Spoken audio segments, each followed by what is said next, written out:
Hello everyone, welcome to our YouTube channel. आज है एक नया दिन और आज हम डाइजेशन सिस्टम यानी कि पाचन तंत्र के टॉप 25 क्वेश्चंस को देखने वाले हैं। ये बहुत ही इंपॉर्टेंट सीरीज है फॉर योर अपकमिंग एग्जाम। आपके एग्जाम के पॉइंट ऑफ व्यू से यहाँ पर बहुत सारे क्वेश्चंस आपको एग्जाम में डायरेक्टली देखने को मिलेंगे। गाइज, अगर आपको यहाँ पर इस वीडियो की पीडीएफ फाइल चाहिए है तो आप हमारे टेलीग्राम से जुड़ सकते हैं। हमारे टेलीग्राम का नाम आप सर्च कर सकते हैं ओनली जीके ट्विटर, या फिर मैंने डिस्क्रिप्शन बॉक्स में आपको टेलीग्राम का लिंक दे दिया है, वहां से आप ज्वाइन कर सकते हैं। मॉर्निंग में सुबह 4 बजे का जो करंट अफेयर्स हम अपलोड करते हैं वो देखना बिल्कुल भी मत भूलिए, क्योंकि आपकी एग्जाम के पॉइंट ऑफ व्यू से ये बहुत ही ज़्यादा इंपॉर्टेंट है। रात को 9 बजे जो आपका यहाँ पर लाइव मॉक टेस्ट आता है, इसको भी ज्वाइन कीजिए। साथ साथ में हम टारगेट रखते हैं वीडियो के लाइक का, वो है 2000 लाइक, और चैनल को सब्सक्राइब करके बेल आइकन को जरूर दबाइए। तो चलिए शुरुआत करते हैं पहले क्वेश्चन के साथ। मुख में स्टार्च का शर्करा में पाचन किसके द्वारा होता है? देखिए, हमारे माउथ के अंदर जो शर्करा है इसका जो पाचन होता है, ठीक है, तो ये होता है ऑप्शन नंबर टाइलिन। ठीक है, यहां पर ऑप्शन नंबर बी आपका यहां पर करेक्ट होगा। टाइलिन एंजाइम्स के द्वारा यहां पर होता है। ठीक है, अच्छा, टाइलिन एंजाइम का एक और नाम है, आपको कमेंट सेक्शन में बताना है कि टाइलिन एंजाइम को हम और किस नाम से जानते हैं। गाइज, मैं हर एक क्वेश्चन के लिए आपको 3 सेकंड का समय दूंगा ताकि आप अपना आंसर जो है वो कमेंट सेक्शन में लिख सके। इससे होगा कुछ नहीं, आपको यहां पर एक मोटिवेशन मिलेगा कि यार मेरे 25 में से मैंने सही किए थे, वो किए थे यहां पर टॉप जितने भी आप लोगों ने सही किए वो आपको यहां पर पता लगेगा, और डेफिनेटली आपको उससे इंप्रूवमेंट करने की जरूरत होगी, तो आप इंप्रूवमेंट करेंगे, या फिर अगर आपका बेटर परफॉर्मेंस चल रहा होगा तो आप ज्यादा मोटिवेट होंगे। पाचन तंत्र का हिस्सा जो है वो नहीं है, इनमें से कौन सा? यहां पर जो सही आंसर है वो है ऑप्शन नंबर आपका करेक्ट होगा सी, जो है कॉर्निया जो है, ये बेसिकली कॉर्निया आंखों का हिस्सा माना जाता है। ठीक है, तो यहां पर ऑप्शन नंबर आपका क्या होगा? यहां पर ऑप्शन नंबर आपका सी यहां पर राइट आंसर होगा। क्लियर है यहां पर? अगला क्वेश्चन देखिए, यहां पर आपका क्या है। शरीर के लिए एंजाइम्स आवश्यक होते हैं, क्यों होते हैं? देखिए गाइज, इसका जो रीजन है वो है ऑप्शन नंबर आपका करेक्ट होने वाला है डी। ये जीव रासायनिक क्रियाओं के उत्प्रेरक है, यानी कि यहां पर ये जटिल जो कार्बनिक पदार्थ है इनको सिंपल या फिर छोटे छोटे कार्बनिक पदार्थों में तोड़ने का काम करता है। वो कौन होते हैं?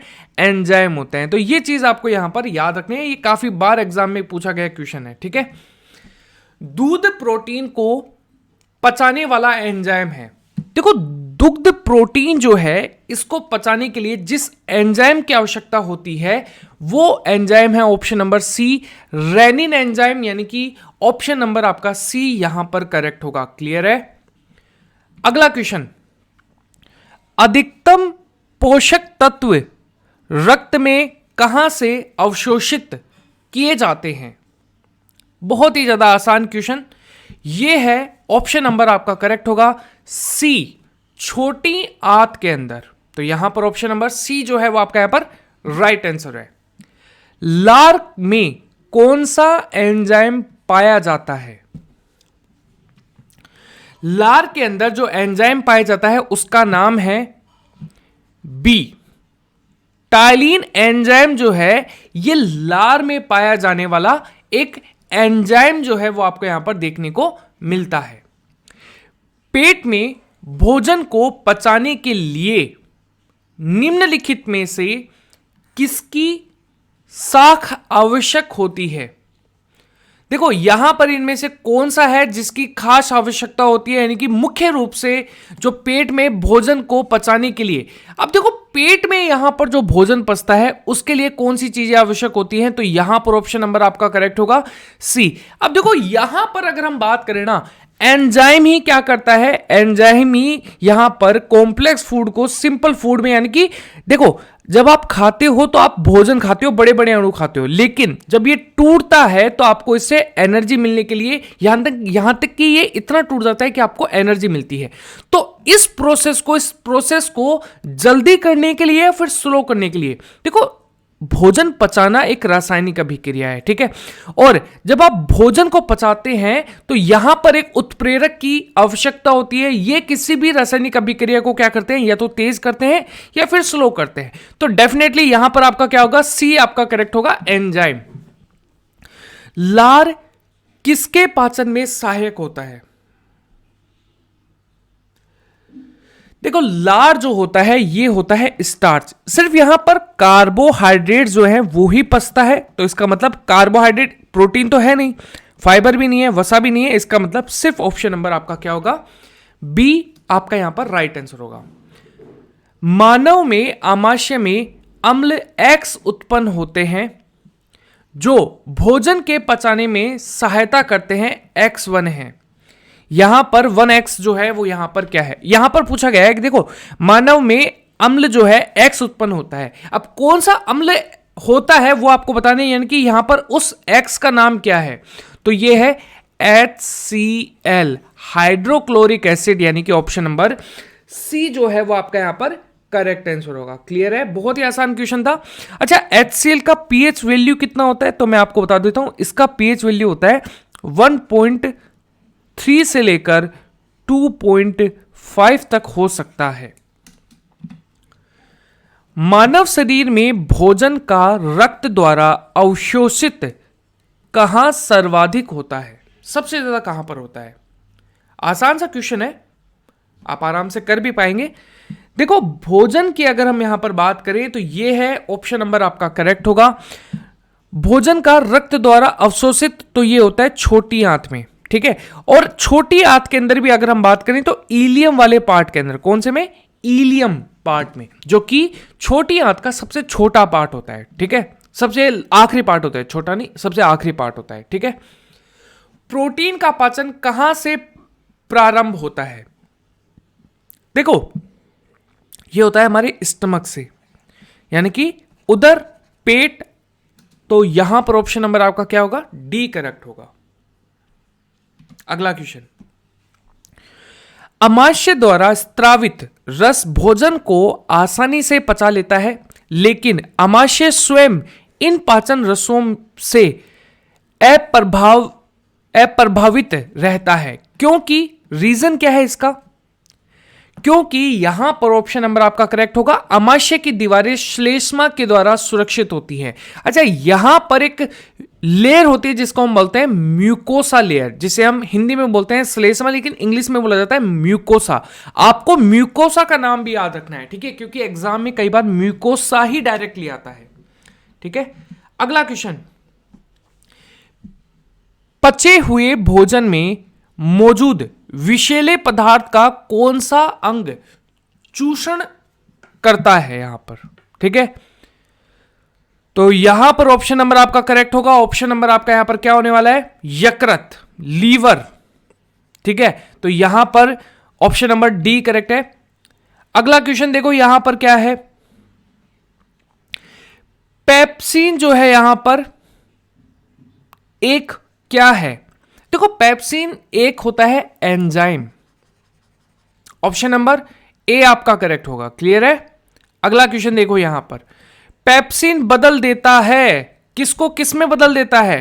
तो पेप्सिन यहां पर बी, प्रोटीन को पॉलीपेप्टाइड में बदल देता है, ठीक है, पॉलीपेप्टाइड में यहां पर बदल देता है। प्रोटीन, देखो प्रोटीन एक कॉम्प्लेक्स फॉर्म है, इसकी सिंपल फॉर्म जो होगी वो है पॉलीपेप्टाइड फॉर्म, ठीक है। इसकी सबसे सिंपल फॉर्म क्या होगी, एमिनो एसिड, जिसे हम पॉलीपेप्टाइड का भी सिंपल फॉर्म या फिर पॉलीपेप्टाइड को भी कई बार एमिनो एसिड बोला जाता है, ठीक है।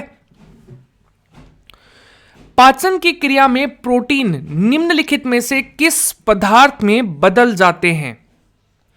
तो पाचन की प्रक्रिया में अगर हम बात करें तो यहां पर एमिनो अम्ल, मैंने अभी आपको बताया, प्रोटीन किस में बदल जाते हैं? तो टोटल आखिरी जो प्रोसेस होती है सबसे सिंपल ये होती है एमिनो अम्ल की। अगला क्वेश्चन, निम्नलिखित में से वह अंग कौन सा है जो मानव शरीर में ग्लाइकोजेन के रूप में कार्बोहाइड्रेट्स को जमा करता है? यह है डी, यकृत जो है वो आपका यहां पर लीवर जिसे आप कहते हैं, यह आपका यहां पर राइट आंसर होगा। तो बहुत ही आसान क्वेश्चन आप लोगों के लिए यहां पर पीत निम्नलिखित में से किसके द्वारा पैदा किया जाता है? तो पीत रस जो है ये लीवर, ठीक है, बाइल जूस जिसे आप कहते हैं, ये लीवर प्रोड्यूस करता है, यानी कि लीवर बनाता है। पीत जमा होता है तो पीत पित्ताशय में यानी कि गोल ब्लैडर के अंदर जमा होता है। पीत का प्रमुख कार्य होता है, ठीक है, पीत का प्रमुख कार्य होता है वसा का पाश्चयीकरण करना। वसा यानी कि फैट जो है इसका इमल्सिफिकेशन यानी कि पाश्चयीकरण करना, इसको डाइजेशन के लिए रिगार्डिंग तोड़ने का काम करता है, ठीक है। अगला क्वेश्चन, सर्वप्रथम रक्त परिसंचरण तंत्र का अध्ययन किसने किया था? अच्छा गाइज, मैंने 5 क्वेश्चन, मेरे पास 20 ही इंपॉर्टेंट क्वेश्चन थे तो मैंने वही सबसे ज्यादा लिए। इसके अलावा मैंने कोई दूसरा टॉपिक है इसके 5 क्वेश्चन एक्स्ट्रा में ले लिए ताकि आपके टॉप 25 क्वेश्चंस की जो सीरीज है वो कंप्लीट हो जाए, ठीक है। तो ये क्या था? ऑप्शन नंबर डी हार्वे के द्वारा यहां पर किया गया था। ऑप्शन नंबर आपका क्या होगा? डी करेक्ट है। पेसमेकर का संबंध निम्नलिखित में से किससे संबंधित है? तो पेसमेकर आपके हृदय से, आपके हार्ट से रिलेटेड है, ठीक है। ऑप्शन नंबर आपका क्या होगा यहां पर? डी जो है वो आपका यहां पर करेक्ट होगा। क्लियर है? अगला क्वेश्चन देखो यहां पर, पेसमेकर का संबंध किससे है? तो यह है दिल की धड़कन से, ठीक है। तो दिल की धड़कन प्रारंभ करना, ठीक है, पेसमेकर का जो है वह संबंध है वो किससे है? सी से है आपका, ठीक है। गति प्रेरक किससे संबंधित है? देखो, गति प्रेरक की बात की जाए तो यह संबंधित है हृदय से, सी, हार्ट से। और आज का आपका क्वेश्चन, निम्नलिखित में से किसकी भीतियों पर रक्त द्वारा डाले गए दबाव को रक्त द्वारा कहते हैं? रक्तदाब कहते हैं यहां पर, धमनियां, ठीक है। निम्नलिखित में से किनकी भित्तियों पर, जब यहां पर धमनियों की भित्ति पर रक्त दाब डालने पर, यानी कि ब्लड प्रेशर जब है वो जब यहां पर बढ़ता है या फिर घटता है तो यहां पर रक्त दाब कहा जाता है। यानी कि ब्लड प्रेशर अगर बढ़ेगा, ब्लड प्रेशर है तो बढ़ेगा भी और स्लो यहां पर कम भी होगा, ठीक है। तो ऑप्शन नंबर आपका सी करेक्ट होगा। गाइज, अगर आपको ये वीडियो अच्छा लगता है, अगर आपको मेरी मेहनत पसंद आती है तो प्लीज वीडियो को 2000 लाइक तक बिल्कुल यहां पर आप टारगेट है वो मेरा पूरा कीजिए। वीडियो को शेयर जरूर कीजिए अपने दोस्तों के साथ, क्योंकि यही एक चीज है जो मुझे मोटिवेट करती है। चैनल को सब्सक्राइब करें और बेल आइकन को जरूर दबाइए। और हां, आपको यह भी बताना है कि टॉप 25 क्वेश्चंस में से आपके क्वेश्चन कितने राइट हैं, क्योंकि आपको यहां पर जो मेन चीज है वो यही देखनी है कि आपके कितने क्वेश्चन सही हुए हैं, ठीक है। So guys, this is end of the class. Thank you for being here guys. मिलते हैं आपके नेक्स्ट सेशन में। Bye guys, take care.